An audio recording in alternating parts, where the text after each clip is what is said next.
সুধী মণ্ডলী, এবার এগিয়ে আসছে শান্তিতে সংগ্রামে সমুদ্রে দুর্জয় এই মূল মন্ত্রে দীক্ষিত বাংলাদেশ নৌবাহিনীর যান্ত্রিক বহর। এর নেতৃত্বে রয়েছেন কমান্ডার জুলফিকার হায়দার সাইমুন এবং তার সাথে রয়েছেন lieutenant Ashiq. Bangladesh Navy Mechanized Contingent, led by Commander Zulfikar, accompanied by Lieutenant Ashik, driving past the saluting day. প্রথম সারিতে রয়েছে লেফটেন্যান্ট কমান্ডার আশরাফের নেতৃত্বে জাহাজ হতে শত্রু জাহাজের নিক্ষেপণযোগ্য মিসাইল মডেল। নিজ সমুদ্র সীমায় শত্রুকে ঘায়েল করার জন্য মিসাইল এক অপ্রতিদ্বন্দ্বী অস্ত্র। দ্বিতীয় সারিতে রয়েছে শত্রু জাহাজ ও বিমান নজরদারির এবং অনুসন্ধানের জন্য দূরপাল্লার র্যাডার। এ সকল আধুনিক র্যাডার সমূহ শত্রু জাহাজ ও বিমানকে দূরবর্তী অবস্থান থেকেই শনাক্ত এবং অনুসরণ করতে সক্ষম।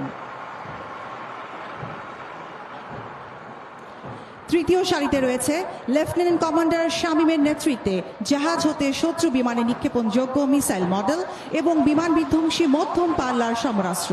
এ সকল সমরাস্ত্র শত্রু বিমান হতে নিজ জাহাজ সহ যে কোনো স্থাপনা রক্ষা করতে সক্ষম।